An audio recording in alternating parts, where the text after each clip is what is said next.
আসসালামু আলাইকুম আপু ভাইয়ারা, সবাই কেমন আছেন? এই তো ব্লগ কিন্তু শেয়ার করতে করতে আপনাদের সঙ্গে দেরি হয়ে গেল অনেক। তো কষ্ট করে সবাই একটু লাইক শেয়ার কমেন্ট করে দেখে নেবেন আশা করছি। এই তো আজকে আমরা বাড়িতে যাব, এটা ঈদের একদিন আগে হচ্ছে আপনাদের ভাইয়ার ছুটি হয়েছিল। তো এই তো এই দিনে হচ্ছে আমরা গুছিয়ে নিয়েছি সব ব্যাগপত্র, এই তো ব্যাগপত্র এখানে রেখেছি। আর সব কিছু এই যে গ্যাসের চুলা, সিঙ্ক সব কিছু পরিষ্কার করে, এটা কিন্তু সেহরির পরপরই আমরা বের হয়ে যাচ্ছি। এই তো সবকিছু থালা প্লেট পরিষ্কার করে এখানে রেখে দিয়েছি, যাতে আর আমি তো কিছুদিন পরে আসবো, আপনাদের ভাইয়া যাতে এসে কষ্ট না হয়। এই জন্যই তো আমরা নামাজ কালাম পড়ে বেরিয়ে যাচ্ছি। আমার নামাজ পড়া হয়ে গেছে, আপনাদের ভাইয়া এখন পড়ে নিচ্ছে। আর এই তো দেখতে দেখতে আমরা সেহরি করেই নামাজটা পড়েই আর কি রওনা দিয়েছিলাম। এই তো আমরা এখন যাচ্ছি। এটা হচ্ছে পদ্মা সেতু। পদ্মা সেতু পার হচ্ছি। তো বেশ কিছুক্ষণ পরে আমরা হচ্ছে আমি ভিডিওটা শ্যুট করছিলাম। তো এখনো দেখুন কিভাবে মানে মনে হচ্ছে চারিদিকে এখনো অনেক কুয়াশা, কুয়াশার মতো মনে হচ্ছে চারিদিকটা। এখনো রোদ ভালোভাবে উঠেনি। তো প্রায় ১ ঘন্টার ভিতরেই আমরা যেহেতু ৫টার সময় বের হয়েছিলাম, ৫টা ১ মিনিটেই বের হয়ে গিয়েছিলাম। এই তো পদ্মা সেতু পার হয়ে আমরা হচ্ছে নড়াইলের ভেতর দিয়ে, কালনা সেতু হয়ে নড়াইলের ভেতর দিয়ে আমরা আমাদের যশোরে ঢুকবো আর কি। তো এর আগে যে ভাইয়া আপুরা আমার ব্লগ দেখে থাকবেন সেখানে কিন্তু সবাই জানেন আমাদের গ্রামের বাড়ি যশোরে। তো এই তো এই মোটরসাইকেল থামিয়ে, গাড়িটা থামিয়ে একটু আমরা দাঁড়িয়েছিলাম।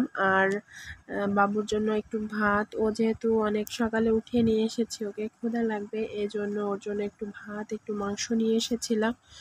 তো কি হয়েছে আপুরা, বাবুর কিন্তু একটু ঠান্ডা লেগে গেছে, ও কিছুই খেতে যাচ্ছে না। তো এই তো আমরা অনেক সুন্দর একটা জায়গায় দাঁড়িয়েছিলাম। তারপর অনেকক্ষণ পর হচ্ছে এই তো পৌঁছায় গিয়েছিলাম। তারপর আম্মু গিয়েছিল আমাকে নিতে আমাদের বাজারে আর কি।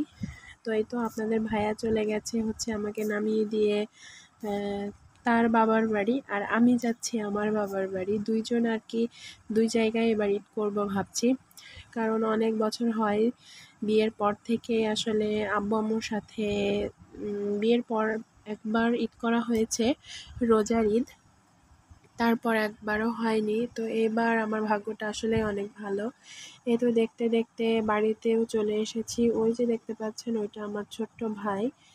আর এই তো বাবু খেলা করছে ওর মামাদের পেন্সিল, খাতাপত্র এগুলা নিয়ে খেলা করছিল।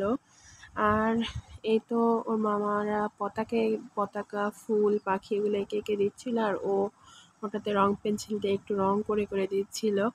আর এদিকে আমরা সবাই যেহেতু রোজা আছি, আম্মু এদিকে ইফতার বানাচ্ছিল, রান্নাঘরের পাশে বসে বসে মেহেদি দিচ্ছিলাম হাতে। আর এই তো পাখা দিয়ে বাতাস খাচ্ছিলাম। কেমন হয়েছে মেহেদি দেওয়াটা অবশ্যই কিন্তু কমেন্ট করে জানাবেন। আর এই তো আমাদের বাড়ির মাঝখানে একটা লিচু গাছ আছে, সেটার পাতা ছিঁড়ছে আর ও খেলা করছে ওর মামার সঙ্গে। আর এই তো দেখুন স্যান্ডো গেঞ্জি পরিয়ে দিয়েছি, বাড়িতে অনেক গরম। তো এই তো আর কি, তারপর ইফতারি করার পর সন্ধ্যা হয়ে গেছে। এই তো মার্বেল পাথরগুলা নিয়ে বাবু খেলা করছে। পাথরগুলা দেখতে কিন্তু অনেক সুন্দর লাগছিল, বেশ রং বেরঙের পাথর। এই যে দেখুন আপনাদের সঙ্গে একটু দেখাচ্ছি। তো এই যে দেখুন অনেক সুন্দর কিন্তু পাথরগুলো, তাই না? তো এগুলো দিয়ে ওরা খেলাধুলা করছিল, একবার উঠাচ্ছিল নামাচ্ছিল। এই তো আর কার্টুন দেখছিল। আর এদিকে হচ্ছে কাল যেহেতু ঈদ, আর এখনও কিন্তু আমার মেহেদি দেওয়া বাকি আছে, তো সেগুলো অন্য একটা ভিডিওতে শেয়ার করব।